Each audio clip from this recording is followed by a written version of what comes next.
today's episode of Custom Drawings, we are going to talk about Goblin Slayer, the anime of 2018 that has everyone talking. Is it too edgy or not enough? Well, today I'm going to give my opinion on the anime. Some backstory on the people who created the anime, however, should be noted. Kumo Kaigu wrote Goblin Slayer while the light novel was illustrated by Noboru Kanatsuki, I believe, and the manga adaptation is by Kuso Kuros.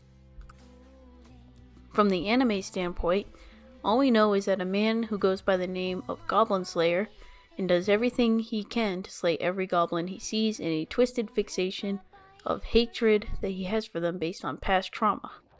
The young priestess is the first person we meet at the beginning of the anime, who joins a group of 3 and goes to fight goblins, as they are the lowest rank for adventurers.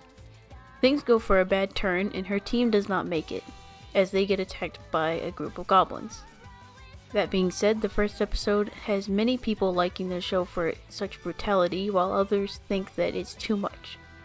For an anime based around dark fantasy type stories, it makes sense that Goblin Slayer would be as brutal and edgy as it needs to be to get the point around. If the viewers didn't see such awful deaths and bodily harm, then the point of how bad goblins would be wouldn't get across and it would be considered sugar-coated.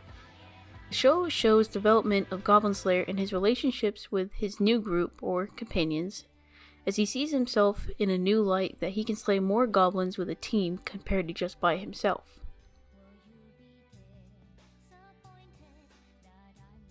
Now for my opinion on Goblin Slayer. I eagerly awaited Goblin Slayer when it first came out for a trailer around March 23rd this year. It looked like a really action-packed and awesome anime for someone who doesn't have a lot of time to watch anime based off time constraints. When the first episode came out, I was shocked at how fast things turned bad, but I appreciated the fact that it was so brutal it basically hit me in the face that goblins may be weak and small but are dangerous in numbers. Unfortunately, because there was no notice for the episode's most iconic scene, many people were upset. And they probably, due to the fact there was no warning, and they probably should have put a warning on places such as Crunchyroll. Since then, we have gotten a lot of new characters and seen how Goblin Slayer reacts and communicates with his companions. The show is enjoyable with the development of Goblin Slayer's groups, and their fights together show that they are growing a strong bond.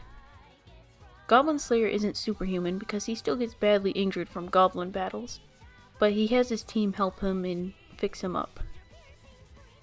He is a man with a deep-rooted passion for the end of a race of goblins, no matter the cost. From what I have seen so far, I really enjoy the show. I really enjoy the dark fantasy theme, and even though it has some interesting CGI to say the least, it doesn't bother you that much unless it's really in your face, which it is sometimes. I think if you haven't watched the show, you should at least give it a try. You never know if you like a dark fantasy until you read or watch one like Goblin Slayer or Berserk or any anime with that type of dark theme.